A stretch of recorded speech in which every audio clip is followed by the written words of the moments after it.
Hi, you're watching the news with me. I'm Dipavali Hazra. These are the headlines at the top of 3 o'clock.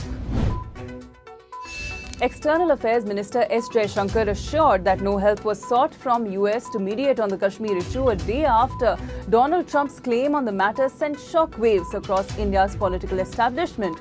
India on Monday night itself refuted Trump's claims that he was requested by Prime Minister Modi to mediate between India and Pakistan on the Kashmir issue.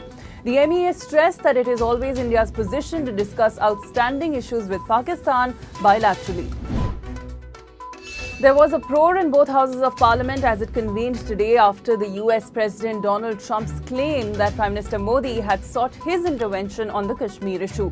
Opposition members demanded that the Prime Minister himself clarifies on the matter. Rahul Gandhi tweeted that a weak foreign ministry denial will not do and the Prime Minister needs to open up about what transpired in the meeting between him and the US President.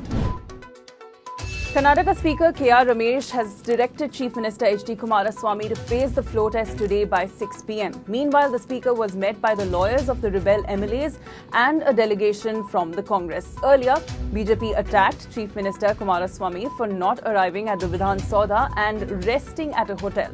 According to reports, Kumaraswamy and D.K. Shiv Kumar were discussing strategies for the floor test. The Supreme Court has directed the real estate regulation body to cancel the registration of the Amrapali Group. The National Buildings Construction Corporation has been engaged to complete all the unfinished housing projects. The top court also directed the Enforcement Directorate to conduct a detailed investigation against the group for diverting home buyers' money. UPA chairperson Sonia Gandhi launched a scathing attack at the central government for passing the RTI amendment bill in the Lok Sabha yesterday. In a statement, she said that the present government was hell-bent on destroying the independence of the Chief Information Commissioner and that it viewed the RTI law as a nuisance. The RTI amendment bill was passed amid stiff resistance from the opposition yesterday. That's all for now. Stay tuned for more updates.